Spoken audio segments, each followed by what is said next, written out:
नमस्कार. आजचा विषय थोडासा वेगळा आहे. एक म्हणजे मी काही दिवसांपूर्वी एका व्हिडिओमध्ये हा विषय डिक्लेअर केला होता, की नासा किंवा आधुनिक अ, विज्ञान जे काही सांगतं ग्रहांबद्दल किंवा एकंदरीत आपल्या सूर्यमालेबद्दल, ते आणि वैदिक ज्योतिषामध्ये जी काही ग्रहांची माहिती दिलेली आहे, त्यांचा स्वभाव दिलेला आहे, त्यांची वैशिष्ट्य दिलेली आहेत. तर या सगळ्या गोष्टी एकच गोष्ट सांगतायत का त्या काही वेगवेगळ्या सांगतात? तर ह्याचं कारण असं, कारण बरेच वेळा आता फॉर एक्झाम्पल 12 तारखेला सूर्यग्रहण होणार आहे 12 ऑगस्टला आणि सूर्यग्रहणाला कुठलंही ग्रहण असेल तर त्याचे परिणाम हे अ, कुठे ना कुठेतरी दिसत असतात. काहीतरी स्थित्यंतर घडतात, काहीतरी बदल घडतात. दरवेळी वाईट घडतील असं नाही, पण चांगले वाईट असे वेगवेगळे परिणाम त्या काळात घडत असतात. सो तो एक टर्निंग पॉइंट, एक फल्क्रम पॉइंट असा एक काहीतरी एक असतो. असं वैदिक ज्योतिष किंवा आपली परंपरा आपण आपली आजी सांगायची, की ग्रहण आहे, आता तुम्ही काय अमुक करा, तमुक करा. पण आधुनिक विज्ञान किंवा जे विज्ञाननिष्ठ लोकं असतात, ते म्हणतात असं काही नसतं. तुम्ही ग्रहणामध्ये खाऊन चालतं, ग्रहणामध्ये बाहेर फिरून चालतं. सो ही सगळी अंधश्रद्धा आहे. याला काही अर्थ नाही. अशा गोष्टी सुद्धा खूप ठळकपणे सांगितल्या जातात. तर नक्की दोन्ही ही जी क्षेत्र आहेत, हे विज्ञान किंवा ॲस्ट्रोनॉमी आणि ॲस्ट्रोलॉजी या दोन्ही तसं बघायला गेलं तर सिमिलर शब्द आहेत. पण मग ते एकच भाषा बोलतायत का काही वेगवेगळी भाषा बोलतात? त्याच्याबद्दल आपण आज थोडीशी चर्चा करूया.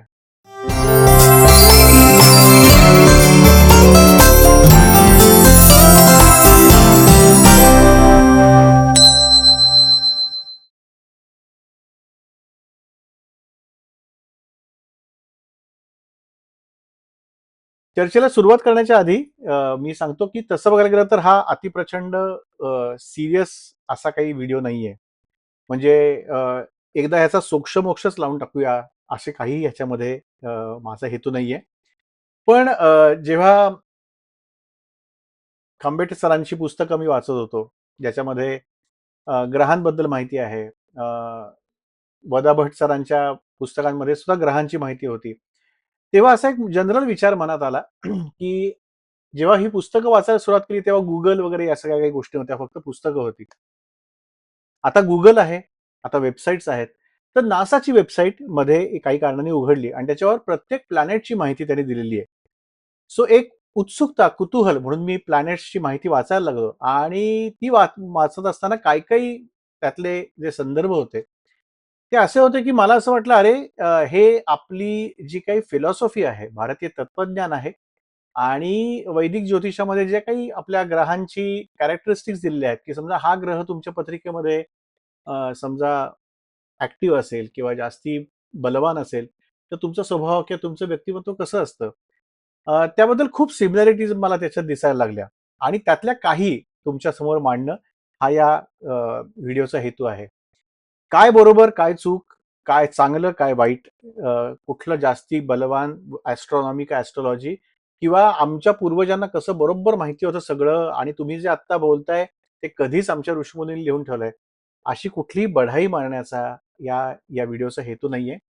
सो उगीचच कुठल्याही प्रकारचा वाद-प्रतिवाद असं न करता एक जनरल गंमत म्हणून, की कसं अ, वेगवेगळ्या भाषांमधून आपण एकच काय म्हणतात ना, मर्म बोलत असतो. हे सांगण्याचा हा हेतू आहे. सो आपण बुध, आपण मर्क्युरी जर बघितलं नासाच्या वेबसाईटवर जा. हे सगळे नासाच्या वेबसाईट्सवरनं घेतलेले शब्द आहेत. हां. तर बुधाबद्दल नासाच्या वेबसाईटवर असं दिलेलं आहे, की it's the smallest and the fastest planet in our solar system. म्हणजे काय? तर सगळ्यात छोट्यातला छोटा जो सूर्याच्या अत्यंत जवळ आहे आणि सगळ्यात जोरात ज्याची गती आहे, असा असा हा बुध आहे. फास्टेस्ट आणि स्लोएस्ट, स्मॉलेस्ट असं म्हटल्यानंतर आपल्या डोळ्यासमोर येतं ते लहान मूल आणि अगदी छोट्यातला छोटा ग्रह, सगळ्या सूर्यमालेतले जे काही सगळे आपले ग्रह आहेत, त्याच्यापैकी सगळ्यात पिटुकला ग्रह म्हणजे बुध, जो सैरावैरा इकडे-तिकडे धावत असतो. असं म्हटल्यानंतर आपल्या मनात लहान मुलं येतं. आणि आपल्या वैदिक ज्योतिषामध्ये बुधाला लहान मुलं त्याचं वय पण लहान आहे. लहान मुलं, विद्यार्थी दशा, हेच बुध दाखवतो. तो शिक्षण, अभ्यास ह्याचा द्योतक आहे, की जे लहान वयामध्ये, बालवयामध्ये आपण जास्ती करत असतो. इनफॅक्ट वर्षातून 2-3 वेळा बुध हा वक्री होत असतो आणि त्या काळामध्ये टिपिकली विद्यार्थी काय म्हणतात ना, चळवळी, विद्यार्थी थोडंसं त्यांचं संतुलन जाणं संतुलन जाणं म्हणजे विद्यार्थ्यांना राग येणं, ते कुठल्यातरी गोष्टीबद्दल त्यांचा म्हणजे लढा देणं, या सगळ्या गोष्टी त्या काळात घडू शकतात. बुध हा वाणीचा किंवा कम्युनिकेशनचा कारक आहे. वक्री असताना बरेच वेळा याबद्दल सुद्धा काही गमती-जमती घडतात. म्हणजे एखाद्या वाक्याचा विपर्यास होणं, मिसकम्युनिकेशन होणं किंवा एखादं वाक्य चुकीच्या ह्याने जाणं, या सगळ्या गोष्टी घडत असतात. पण स्मॉलेस्ट आणि फास्टेस्ट आणि टिपिकली वैदिक ज्योतिषामध्ये त्याला लहान मुलाचा ती त्याला संदर्भ जोडलेला आहे. बुध हा असा आहे, की ज्याचं टेम्परेचर सकाळी किंवा दिवसा 430 डिग्री सेल्सिअस असतं आणि तेच टेम्परेचर रात्री मात्र वजा उणे 180 डिग्री सेल्सिअस इतक्या खालपर्यंत जातं. सो एकाच दिवसामध्ये वेगवेगळे टेम्परेचर्स त्याला दिसतात. अजून एक त्याचा गंमत अशी आहे, की सकाळी सूर्य उगवतो, तो त्याच्यानंतर एकदा पुन्हा तो अस्त होतो आणि दिवसभरामध्ये म्हणजे दिवस कंप्लीट व्हायच्या आधी तो पुन्हा एकदा उगवतो. अशाही गोष्टी बुधाच्या काही भागांमध्ये घडू शकतात, की दोनदा सूर्योदय होतो. या सगळ्या गोष्टी या बुधाचा जर आपण वैदिक ज्योतिषामध्ये जर कॅरेक्टरिस्टिक्स बघितल्या, तर जिथे द्विस्वभाव किंवा ड्युॲलिटी आहे, जिथे धरसोड वृत्ती आहे, जिथे खूप सारखा बदल आहेत, अशा वृत्ती बुध दाखवतो.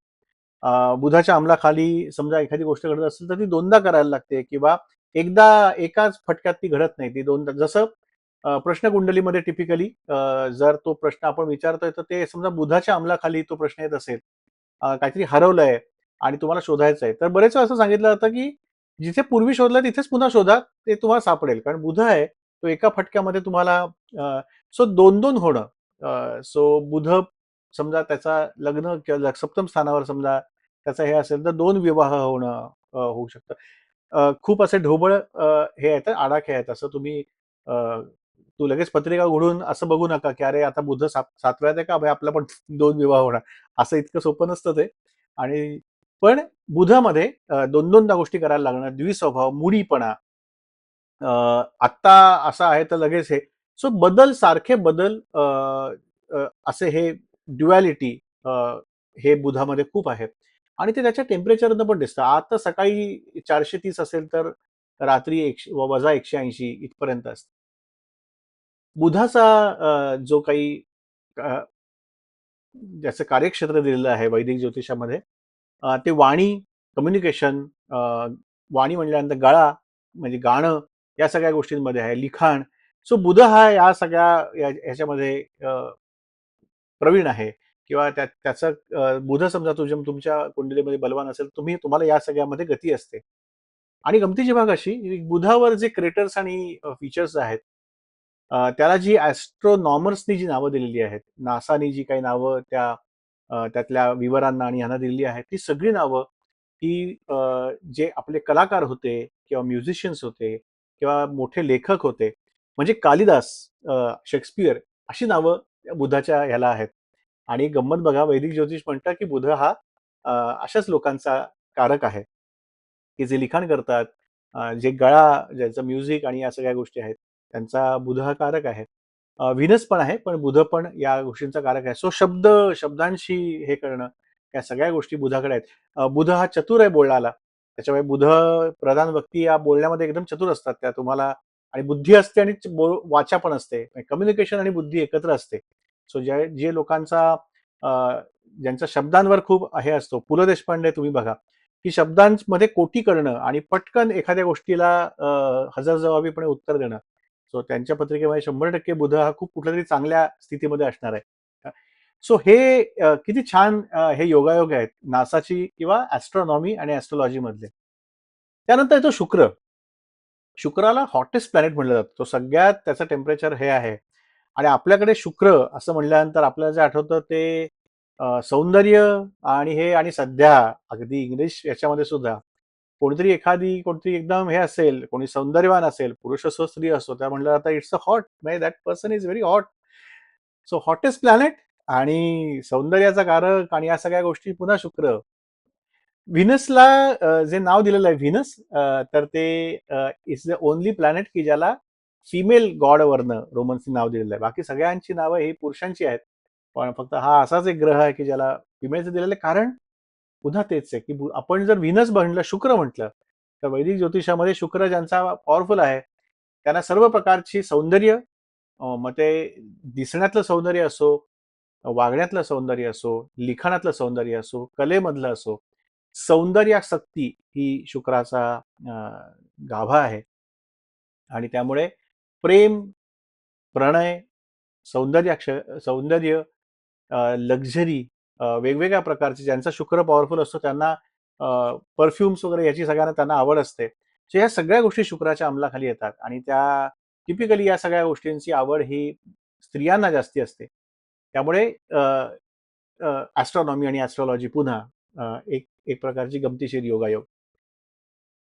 शुक्र हा अपोजिट डायरेक्शनमध्ये फिरतो. म्हणजे आपल्याकडे पृथ्वी ही पश्चिमेकडनं पूर्वेकडे फिरते. त्याच्यामुळे सूर्योदय आपल्याकडे पूर्वेकडनं होतो आणि पश्चिमेकडे तो मावळतो. तुम्ही जर शुक्रावर राहायला गेलात, तर मात्र सूर्य पश्चिमेकडनं उगवतो आणि पूर्वेकडे मावळतो. आता शुक्र हा जर प्रेमाचा ग्रह असेल, तो जर तुम्हाला प्रेमात पाडण्यासाठी जर काय म्हणतात ना, तो जर तुम्हाला प्रेमात पाडूच शकत असेल, तर प्रेमात पडल्यानंतर गोष्टी उलट्याच फिरायला लागतात किंवा आयुष्यातल्या. मग काय हो, सगळा कुठूनही सूर्योदय होत असतो. काहीतरी आत्तापर्यंत जे काही घडलं त्याचा काहीतरी वेगळाच आपण विचार करतो. लोकं म्हणतात, की प्रेमात पडल्यानंतर हा एकदम बदलला. पूर्वी एकदम गबाळा राहायचा. आता एकदम काय माहिती सूर्य बहुतेक पश्चिमेला उगवायला लागला. एकदम टापटिपीमध्ये गडी राहायला लागलाय. भांग-बिंग पाडतो, पावडर-बिवडर लावतो. अरे बापरे! एकदमच बदल झाला. का? काय प्रेमात-बिमात पडलायस की काय एवढा बदल झालाय? असं विचारतात. शुक्र हा प्रेमाचा काय प्रेम देणारा ग्रह आहे आणि बाबा त्यांच्याकडे काय पश्चिमेकडनं सूर्य उगवतो शुक्रावर. त्याच्यामुळे गंमत सगळी. आता मात्र आला गुरु. मला माझा सगळ्यात आवडती गोष्ट ही गुरु हा ग्रह. अ, आपल्याकडे गुरु आत्ताच गुरुपौर्णिमा झाली याच गेल्या आठवड्यामध्ये आणि गुरुपौर्णिमेला आपण गुरूंबद्दल बरंच काय-काय लिहितो. आजकाल WhatsApp आल्यानंतर गुरूंबद्दल ढिगभर मेसेजेस आपल्याला येत असतात. गुरु अमुक, गुरु तमुक, गुरु आपल्या आयुष्यात किती महत्त्वाचा वगैरे, वगैरे. भारतामध्ये गुरूंना फार महत्त्व आहे आणि गुरु आहेत म्हणूनच आपलं सगळं चाललेलं आहे. मग ते आपल्या शिक्षणातले गुरु असतील, आपल्या आयुष्यामध्ये आध्यात्मिक गुरु असतील, की जे आपल्याला अ, आयुष्य कसं जगावं, आसक्तीपासून किंवा विषय सुखांपासून आपण कसं लांब राहावं, या सगळ्याची माहिती देत असतात. आणि आपल्याला जी काही प्रलोभनं असतात, आयुष्यातली जे काही बाकीच्या जे काही गोष्टी आपल्याला अडकवून ठेवू शकतात, त्यांच्यापासून आपल्याला बाहेर काढण्याचं काम हे गुरु करतो. सो खऱ्या अर्थी जे गुरु आहेत, जसं विवेकानंदांचे आणि रामकृष्ण परमहंसांची गोष्ट आहे गुरूंबद्दल, की त्यांनी विचारलं, की गुरु कशाला हवा? माझी पुस्तकं वाचून नाही का पुढे जाऊ शकत? असं कोणीतरी रामकृष्ण परमहंसांना विचारलं. विवेकानंद नाही, पण कोणीतरी विचारलं, तर त्यांनी जसं लांब दाखवलं, की एक जहाज चाललं होतं आणि त्याला एक होडी बांधलेली होती. तर ते म्हणले, "ही होडी समुद्र पार करू शकेल का?" तर करू शकेल. पण समजा ती जहाजाबरोबर असेल, त्या जहाजाला जोडलेली असेल, तर तिला जास्ती ते सोपं जाईल. म्हणून तसा तो गुरु असतो. सो त्या जहाजाला त्या होडीचा कुठलाही भार होत नाही. पण होडीला मात्र त्या जहाजाचा मोठा आधार असतो आणि हा आपल्या आयुष्यातल्या गुरुचा काय म्हणतात ना, हे गुरुचं स्थान आहे. सो गुरु जर ग्रह बघितला, नासा सांगतं, की ग्रहाची काय क्वालिटीज आहेत, इट इज द लार्जेस्ट. जसा बुध हा सगळ्यात छोट्यातला छोटा आहे, गुरु हा सगळ्यात लार्जेस्ट आहे आणि ओल्डेस्ट प्लॅनेट. जो आपल्याकडे गुरु असं म्हटल्यानंतर ते डोक्यात येतं ना, की अत्यंत एक परिपक्व अशी आणि एकदम ज्याने पूर्ण आयुष्य बघून त्याने आयुष्य त्याच्या आयुष्याकडे बघण्याचा दृष्टिकोन हा अत्यंत व्याप्त, अगदी सगळं व्यापक आहे. अशी गोष्ट, अशी व्यक्ती म्हणजे गुरु. किती मोठा आहे गुरु? तर समजा ती पिशवी असेल आणि त्याच्यामध्ये समजा आपण पृथ्व्या भरायला लागलो, तर 1000 पृथ्व्या त्याच्यामध्ये अख्ख्या गुरूमध्ये बसू शकतील एवढा मोठा आहे. आपल्या 1000 पट मोठी अ, गुरुची काय म्हणतात ना, त्याचा सर्कम्फरन्स आहे. गुरु हा तसा तेवढाच मोठा असतो आपल्या आयुष्यातला, तसं बघायला गेलं तर, की आपल्यात 1000 पट ज्ञान गुरूंकडे असतं. जे खरे गुरु असतात त्यांच्याकडे. गुरुची जर कंपोझिशन बघितलं ना, तर the composition of Jupiter is similar to that of the sun. वैदिक ज्योतिषामध्ये रवीला, सूर्याला आत्मा समजलं जातं. तो आत्मा दाखवतो, ते तेज दाखवतो आणि गुरुचं कंपोझिशन हे अल्मोस्ट आत्मतत्व किंवा ब्रह्म याच्या अल्मोस्ट जवळ जात आहे.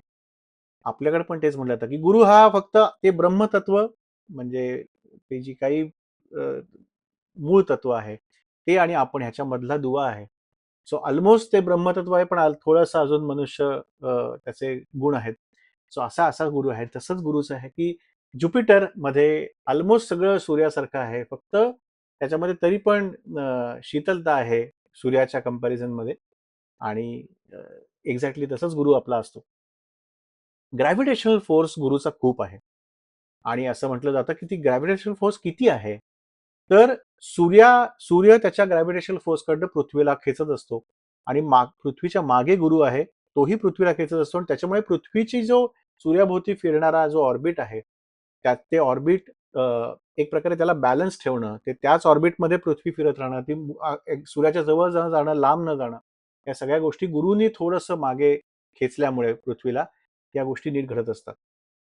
त्या ग्रॅव्हिटेशनल फोर्सचा गुरुच्या ग्रॅव्हिटेशनल ज्युपिटरच्या ग्रॅव्हिटेशनल फोर्सचा अजून एक उपयोग म्हणजे असे अनेक त्याला काय म्हणतो आपण धूमकेतू असतील किंवा अशा अनेक उल्का असतील मोठ्या मोठ्या की ज्या पृथ्वीकडे कदाचित येत असतात किंवा इतर बाकी ग्रहांकडे जात असतात आणि गुरुचं ग्रॅव्हिटेशनल फोर्स एवढा आहे की त्या सगळ्या उल्का ते सगळे जे काही तरंगणारे मोठे मोठे खडक असतील हे असतील ते गुरुच्या ग्रॅव्हिटेशनल फोर्समध्ये गुरुमध्ये ऍब्झॉर्ब होतात आणि पृथ्वीकडे येत नाहीत. या उल्का एवढ्या मोठ्या असतात की एका अशाच उल्केने पृथ्वीवरचे डायनासोर्स आणि पूर्ण हे नष्ट केलेली होती. अशा उल्का रोज किंवा महिन्यातून अनेक वेळा पृथ्वीकडे येत असतात, पण गुरु मध्ये आल्यामुळे त्या उल्का गुरु ऍब्झॉर्ब करतो आणि पृथ्वीचं एक प्रकारे रक्षण करत असतो. आपल्या आयुष्यातले गुरु तरी काय वेगळे करत असतात हो? आपल्याला जी काही प्रॉब्लेम्स येतात, आपले काही दुःख आहेत, तर ते योग्य मार्गदर्शन करून आपली ती दुःख परस्पर मिटवत असतात. आपण जर साधना केली, या सगळ्या गोष्टी केल्या, तर याच गोष्टी घडत असतात. काय वेगळं घडतं? हो की नाही? आपल्याला योग्य मार्गावर ठेवणं, आपला ऑर्बिट जो आहे सनभोवती फिरण्याचा, तो योग्य ठेवणं, आपल्यावर येणारे संकट परस्पर काही घालवणं किंवा गरज पडली तर मदत करून, काहीतरी योग्य उपदेश करून, योग्य सल्ला देऊन घालवणं, हेच गुरुचं काम आहे. तेच ज्युपिटरचं पण काम आहे पृथ्वीसाठी. काय वेगळं करतोय? हो की नाही? आता एक छोटासा ग्रह घेऊया. असे प्रत्येक ग्रहाबद्दल आहेत. पण मी थोडासा शिक्षकी मनाचा असल्यामुळे बाकीचं होमवर्क तुम्हाला देतो. नासाच्या वेबसाईटवर जा. तिथे शनी किंवा अजून मंगळ राहिला, त्याच्याबद्दल काय लिहिलंय बघा. आणि मग ते वैदिक ज्योतिषामध्ये जर तुम्ही भट सरांचं किंवा खांबेटे सरांची पुस्तकं घेतलीत, तर त्याच्यामध्ये शोधा, की ह्याच्यात किती काय-काय, कुठे-कुठे सिमिलॅरिटी दिसतायत. सगळं नाही मी सांगत. पण हर्षल मला आवडतो. हर्षल बद्दल एक असं आहे, हर्षल किंवा युरेनस अ, हा वैदिक ज्योतिषामध्ये खरं म्हणजे दिलेला नाहीये फारसा. पण त्याचा फिजिकल जे काही त्याच्या क्वालिटीज आहेत त्या आणि ज्योतिषामध्ये त्याला ज्या क्वालिटीज हर्षल म्हणजे प्रवीण किंवा हर्षल ज्याच्यामध्ये खूप बलवान आहे अशा व्यक्तींच्या कुंडलीमध्ये अशा व्यक्तींच्या मध्ये त्या दिसतात क्वालिटीज त्याची आपण कंपॅरिझन बघूया. हर्षलचा शोध हा आत्ता काही वर्षांपूर्वी लागलेला आहे, काही 100 वर्षांपूर्वी. आणि त्याची गंमत अशी आहे, की हा पहिला असा ग्रह आहे, की जो टेलिस्कोपनी शोधला गेला आणि हर्षल अशाच गोष्टी दाखवतो आयुष्यामध्ये, की ज्या वैज्ञानिक प्रगती, अचानक मोठी झेप म्हणजे विजेचा शोध किंवा आता फॉर एक्झाम्पल एआयचा शोध या सगळ्या गोष्टी हर्षल इतकी ती ज्यांची हर्षलची बुद्धिमत्ता आहे, अशी लोकं असे शोध लावतात, की ज्यांनी पूर्ण सगळं आयुष्य बदलून जातं, पूर्ण जग बदलून जातं. तुम्ही जर विचार केलात तर आगीचा शोध लावलेला होता एकेकाळी. विजेचा शोध लागला. त्याच्यानंतर अचानक सगळं बदलून गेलं. इंटरनेटचा शोध लागला. इंटरनेटचा शोध लागल्यानंतर अचानक सगळ्या गोष्टी वेगाने घडायला लागल्या. आपण आता डिजिटली इतकं किरकोळीत आपण एकमेकांशी संपर्क साधतो. ह्या ज्या सगळ्या गोष्टी आहेत त्या ज्यांचा हर्षल खूप स्ट्रॉंग आहे, ज्यांच्यावर हर्षलचा प्रभाव आहे, अशा व्यक्ती ह्या completely out of the box जाऊन इतरांपेक्षा काहीतरी वेगळा विचार करून एक वेगळी शोध मानवजातीकडे देणं, या सगळ्या गोष्टी हर्षलची लोकं कसं इतरांपेक्षा यांना गोष्टी वेगळ्या दिसतात. ते इतरांपेक्षा वेगळा विचार करू शकतात आणि त्याचं कारण तुम्ही जर युरेनस बद्दल जर नासाच्या वेबसाईटवर वाचलं, तर तिथे असं दिलेलं आहे, की बाकीचे ग्रह हे सूर्याभोवती एका पर्टिक्युलर गोल आडवे हॉरिझॉन्टल ह्याच्यामध्ये फिरत असतात. म्हणजे मी तुम्हाला समजा हे दाखवलं आता. तर हा सूर्य आहे. समजा हा सूर्य आहे. तर बाकीचे ग्रह हे या ह्याच्यातच फिरत असतात. हर्षल असा आहे की जो 90 डिग्रीज मध्ये फिरतो. थोडक्यात बाकीचे समजा नुसतेच घालीन लोटांगण म्हणताना आपण जसे एक स्वतःभोवतीच एक गिरकी घेत फिरत असतो. हा तसा नाही. हा आडवा पडून लोळून फिरत असतो. म्हणजे बाकीच्यांपेक्षा ह्याचा जो अंश आहे तो 90 अंशामध्ये झोपून हा फिरत असतो.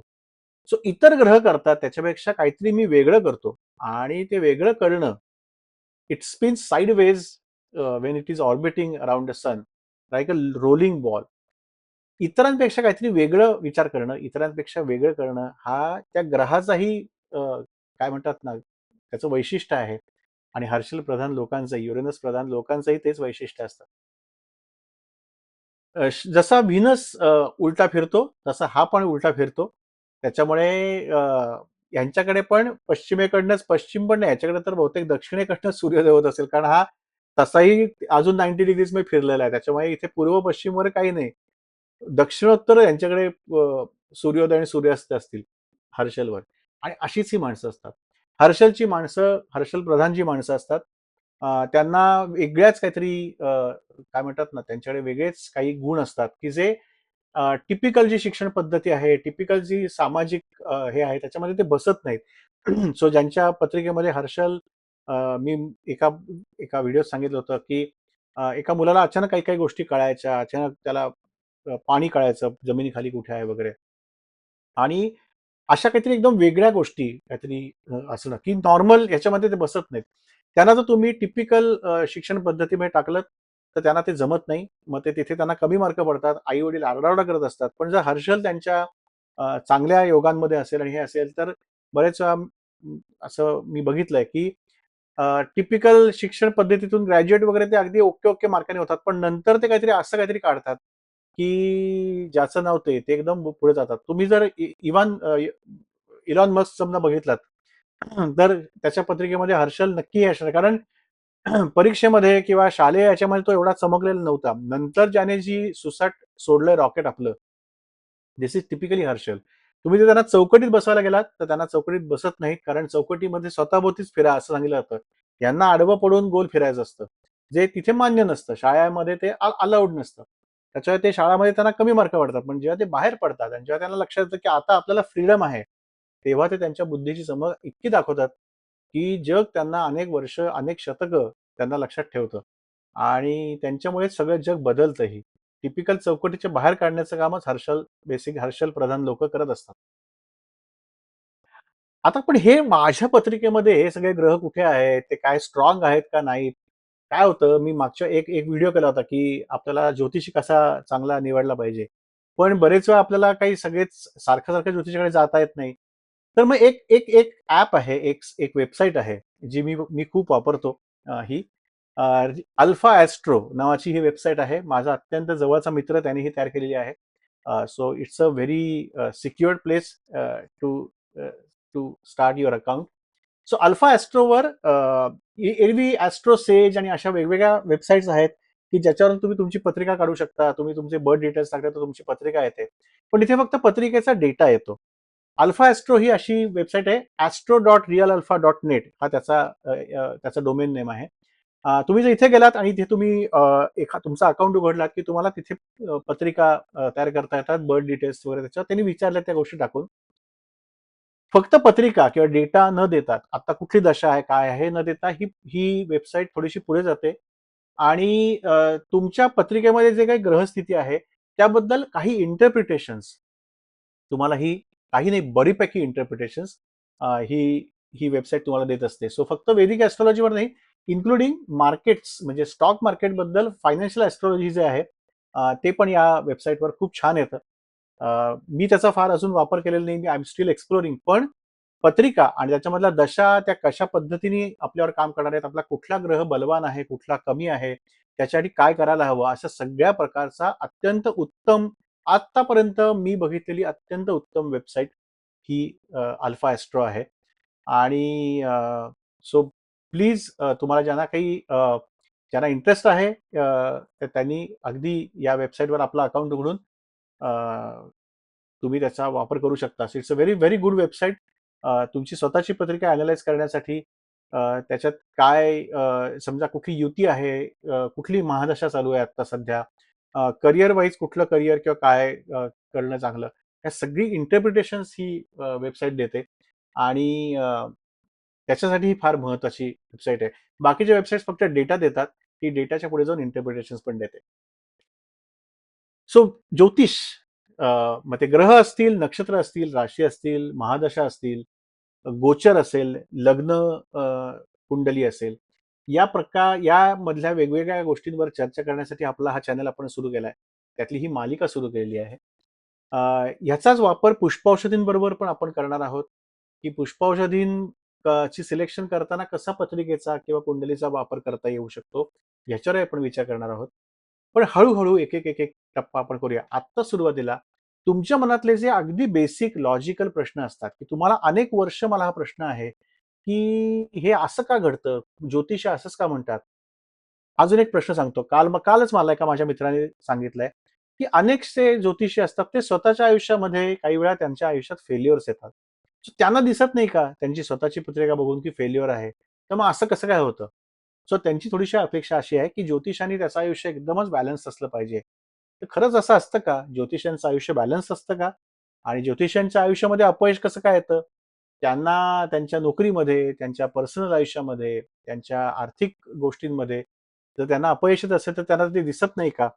आणि ह्याची असे काही प्रश्न आपल्या मनात असतील, तर प्लीज कमेंट सेक्शनमध्ये विचारा. त्या प्रश्नांची उत्तरं द्यायचा मी नक्की प्रयत्न करीन.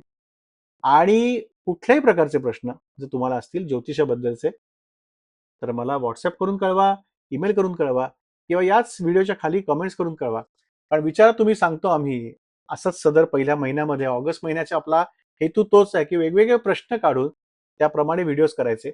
आणि जर तुम्हाला वैदिक ज्योतिष किंवा ज्योतिष आणि त्याला विवेकी पद्धतीने ज्योतिषाकडे बघणं, त्याचा पुष्पौषधींबरोबरचा संबंध जोडणं आणि आपल्या प्रश्नाला लॉजिकल, रिअलिस्टिक आणि मनाला पटतील किंवा तर्काला पटतील अशी विवेकी उत्तरं शोधणं या सगळ्याच्या मागे, जेणेकरून ह्याच्यामधली कुठलीही अंधश्रद्धा न राहता आणि कुठल्याही ग्रहाबद्दल, कुठल्याही ग्रहस्थितीबद्दल आपल्या मनामध्ये भीती न राहता, प्रत्येक ग्रह आपल्याला शिकवण्यासाठीच कसा आलेला आहे आणि आपल्याला पुढे नेण्यासाठीच कसा, मग तो राहू असेल, केतू असेल, शनी असेल, हर्षल असेल, कोणीही असेल, ते आपल्याला पुढे नेण्यासाठीच कसे आलेले आहेत आणि आपली आत्मिक प्रगती करण्यासाठीच हे ग्रह आपल्याला कसे मदत करणार आहेत, याची चर्चा आपल्याला या चॅनलवरनं करायची आहे. सो चॅनल बघत राहा. व्हिडिओ आवडला असेल तर लाईक, शेअर, सबस्क्राईब करा आणि आता नवीन म्हणजे हाईप करा. तुम्ही तुमच्या मोबाईल ॲपवरनं, YouTube मोबाईल ॲपवरनं तुम्ही हा व्हिडिओ हाईप करू शकता, जेणेकरून हा जास्तीत जास्त लोकांपर्यंत हा व्हिडिओ पोहोचला जाईल. सो पुढच्या व्हिडिओमध्ये असाच एक प्रश्न घेऊन भेटूया. तोपर्यंत स्वतःची काळजी घ्या. धन्यवाद.